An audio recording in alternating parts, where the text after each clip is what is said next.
ये कहानी dystopian era में बनाई गई है और इसका सच्चाई से दूर दूर तक कोई लेना देना नहीं है।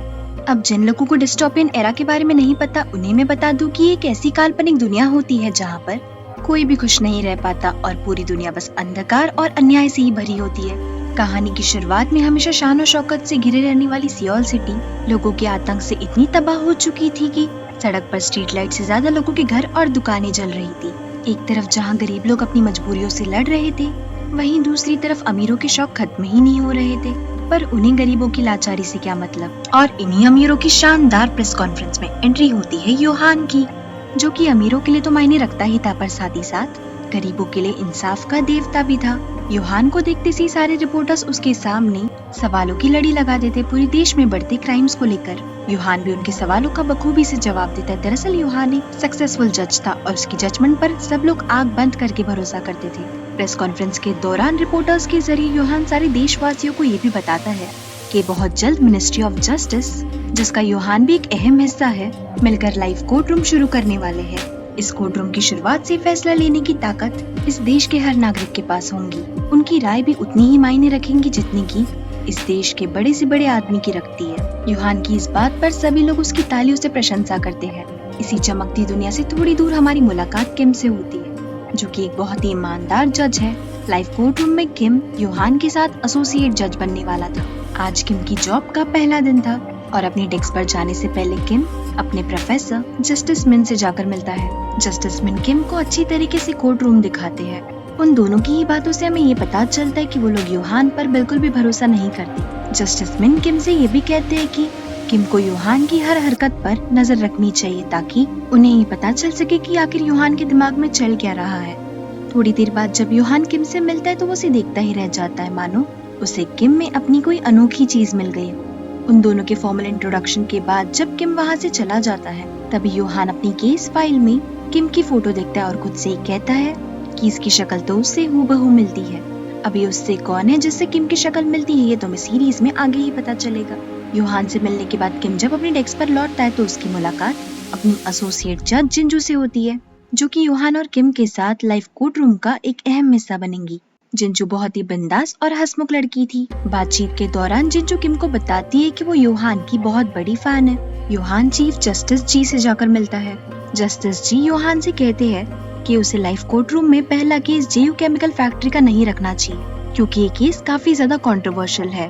पर योहान उनकी बात मानने से इनकार कर देता है, ये कहकर कि ये ट्रायल्स सिर्फ लोगों की भलाई के लिए हो रहे हैं और अगर इस ट्रायल से आम लोगों का ही भला हो रहा है तो उनसे छुपाने की क्या बात है। उसी शाम किम घर लौटते वक्त देखता है कि एक बस ड्राइवर जानबूझ के अपनी गाड़ी तेज चला रहा है। यही नहीं, वो अपने सामने जो कोई भी चीज आ रही है उससे टकराते हुए अपनी गाड़ी को आगे ले जा रहा था। उसी समय कुछ बच्चे रोड क्रॉस कर रहे थे, पर बस ड्राइवर को अपनी तरफ तेजी से आते हुए बच्चे भागने लगते हैं और उनमें से एक बच्चा रोड पर ही गिर जाता है। किम जैसे ही उस गिरे हुए बच्चे को देखते है, वो उसे बचाने के लिए उसकी तरफ दौड़ता है। किम उसकी तरफ पहुंच भी जाता है, पर तभी योहान एक वेपन की मदद से उस बस का टायर पंचर कर देता है और बस अपना बैलेंस खो देती है। बस के पलटते ही किम अपनी जान की चिंता करे बिना उस ड्राइवर को बस से बाहर निकालता है, इससे पहले कि उस बस में आग लग जाए। उसी शाम रिपोर्टर्स से हमें पता चलता है कि उस बस ड्राइवर ने ये सब जेयू केमिकल फैक्ट्री के मालिक के अरेस्ट वारंट से इन्फ्लुएंस होकर किया था, क्योंकि उससे ये बात बहुत बुरी लगी थी। हादसे के बाद किम जब अपने घर लौटता है तो उससे मिलने उसकी बेस्ट फ्रेंड सोयोन आती है।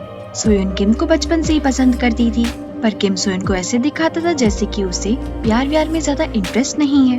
उन दोनों की ही बातचीत से हमें पता चलता है कि सोयोन एक पुलिस ऑफिसर है। सोयोन किम से ये भी कहती है कि अब जबकि वो जज बन ही चुका है तो उसे एक अच्छे अपार्टमेंट में शिफ्ट हो जाना चाहिए, पर किम मना कर देता है, ये कहकर कि वो इस घर में अपने पेरेंट्स की यादों के साथ रहना चाहता है। अगले दिन किम योहान को जाकर थैंक्स बोलता है कल के हादसे से उसकी जान बचाने के लिए, पर योहान किम की बातों पर ज्यादा ध्यान नहीं देता। पर फिर भी किम उससे कहता है कि आप शूट करते वक्त जरा भी नहीं हिचकिचाए, ऐसा क्यों?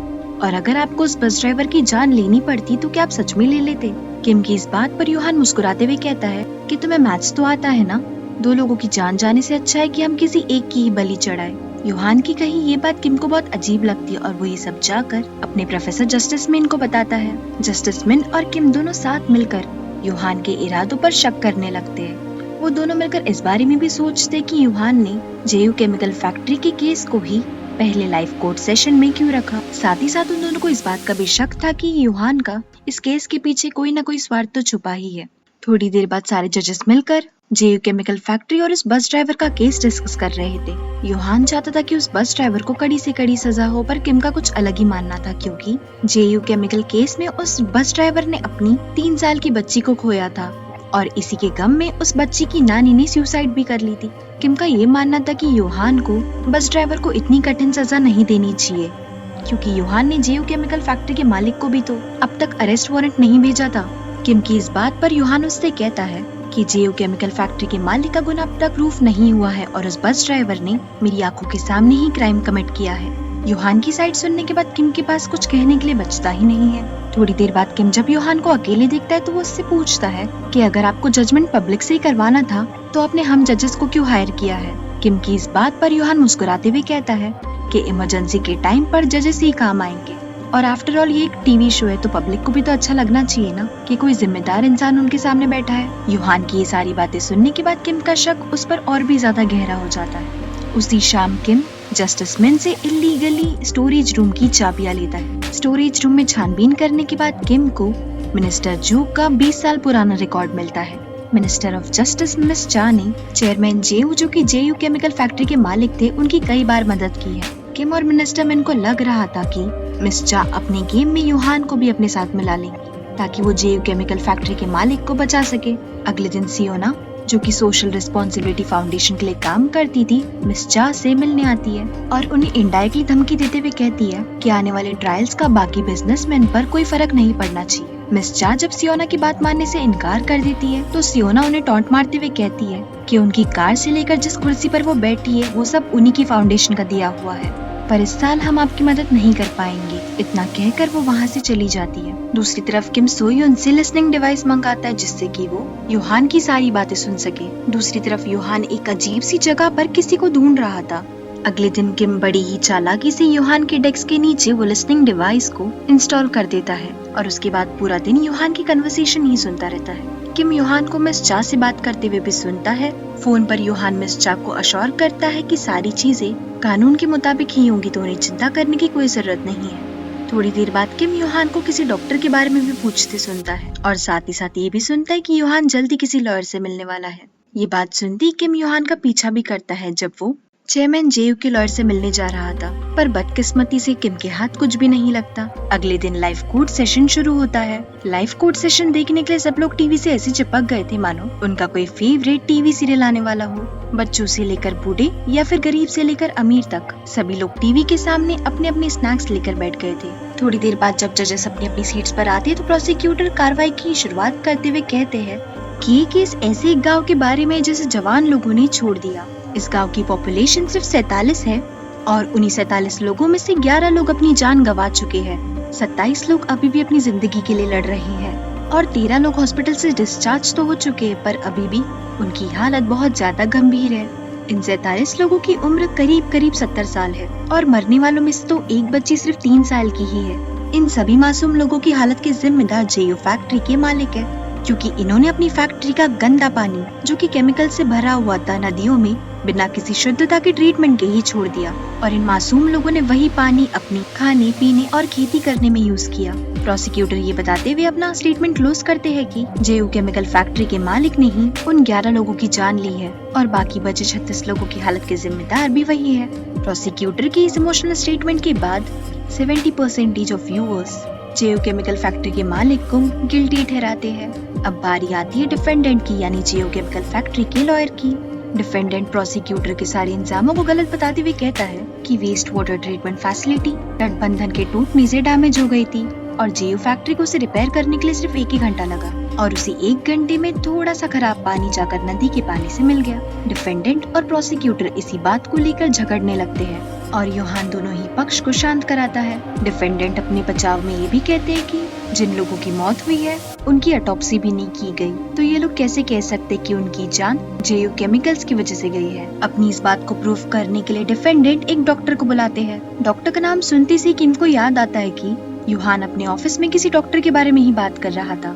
डॉक्टर का भी यही कहना था कि उस पानी में हेवी मेटल्स के कण तो थे, पर ऐसा कोई भी जानलेवा पदार्थ नहीं था। साथ ही साथ डॉक्टर हमें ये भी बताते कि उन मेटल्स के साथ पानी में कई पोल्यूटेंट्स भी थे, यानी कि प्रदूषण के कारण। डॉक्टर ये भी कहते कि ऐसे पोल्यूटेंट्स कई जगह पर मौजूद होते हैं, जरूरी नहीं है कि वो फैक्ट्री से ही आए हो जिससे किसी की भी जान को नुकसान हो। डॉक्टर की ये बात सुनने के बाद किम उनसे पूछता है कि आपने अभी अभी कहा कि पानी में कुछ पोल्यूटेंट्स मौजूद थे, क्या आप बता सकते हैं स्पेसिफिकली वो पोल्यूटेंट कौन सा था?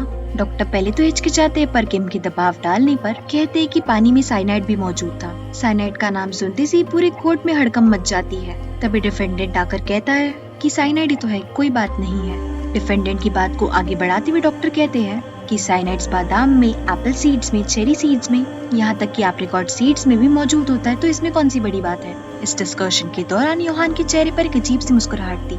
किम डॉक्टर और उस डिफेंडेंट से क्रॉस क्वेश्चन कर ही रहा होता है कि योहान उसे बीच में ही रोक देता है और उस डॉक्टर से कहता है कि आपने अभी इतना कुछ कहा, आपको जाकर अपनी सीट पर बैठ जाना चाहिए। यही नहीं, योहान वहाँ के हेल्पर से डॉक्टर के लिए पानी भी मंगवाता है और डॉक्टर जैसे ही वो पानी पी रहा होता है, योहान चिल्लाकर कहता है, अरे ये तो वही नदी का पानी है जो कि जेयू केमिकल फैक्ट्री के पास है। ये बात सुनते से ही वो डॉक्टर सारा पानी थूक देते हैं, पर तभी हेल्पर आकर बोलता है कि ये सादा पानी है।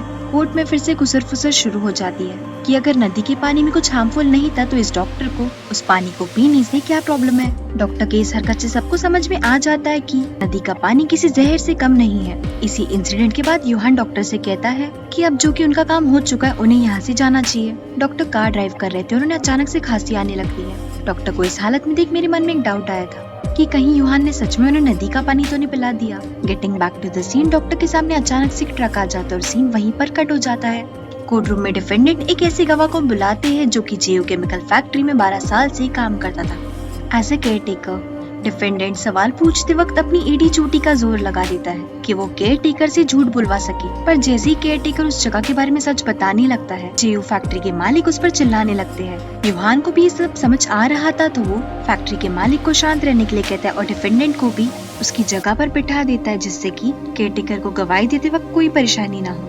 अपनी गवाही में केयर टेकर सारा सच बताता है कि फैक्ट्री के मालिक को कई सालों से पता था कि उनके यहाँ के वर्कर्स बिना पानी को ट्रीट करे वैसे ही वो पॉइजनस पानी नदी में छोड़ रहे हैं। और जब केयर टेकर ने इस बात को लेकर फैक्ट्री के मालिक को कन्फ्रंट किया तो मालिक ने जवाब में ये कहा कि इस गांव में सिर्फ बूढ़े लोग रहते हैं, वो ऑलरेडी अपना जीवन जी चुके तो और कितना जिएंगे। यही नहीं, केयर टेकर फैक्ट्री के मालिक को खूनी भी बुलाता है और साथ ही साथ जजेस को बताता है कि उसका निकनेम डॉक्टर सेफ्टी है। डॉक्टर शब्द सुनते से ही किम के कान खड़े हो जाते हैं और वो इस सोच में पड़ जाता है कि क्या योहान इस डॉक्टर से बात कर रहा था या फिर उस केमिकल पानी वाले जाली डॉक्टर से।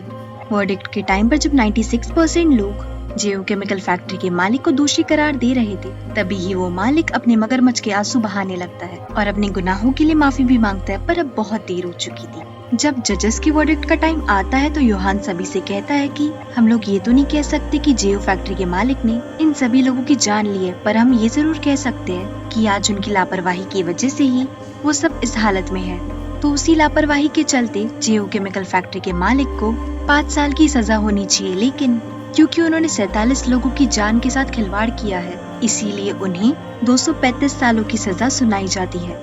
इस जजमेंट से सारी जनता काफी खुश होती है। योहान के वर्डिक्ट से खुश होकर एक बूढ़ी औरत उसके पास आती है और उसके गले लगकर रोने लगती है। योहान भी उस बूढ़ी औरत को संभालता है, पर तभी ही उसे उबासी आ जाती है और ये सब किम देख रहा होता है और उसे लग रहा था कि योहान अच्छा बनने का बस दिखावा कर रहा है। थोड़ी देर बाद हम देखते हैं कि योहान अपने सपने में किम के जैसे दिखने वाले आदमी के सामने खड़ा हुआ था और थोड़ी ही देर बाद किम के जैसा दिखने वाला वो आदमी जमीन पर बेहोश पड़ा हुआ था।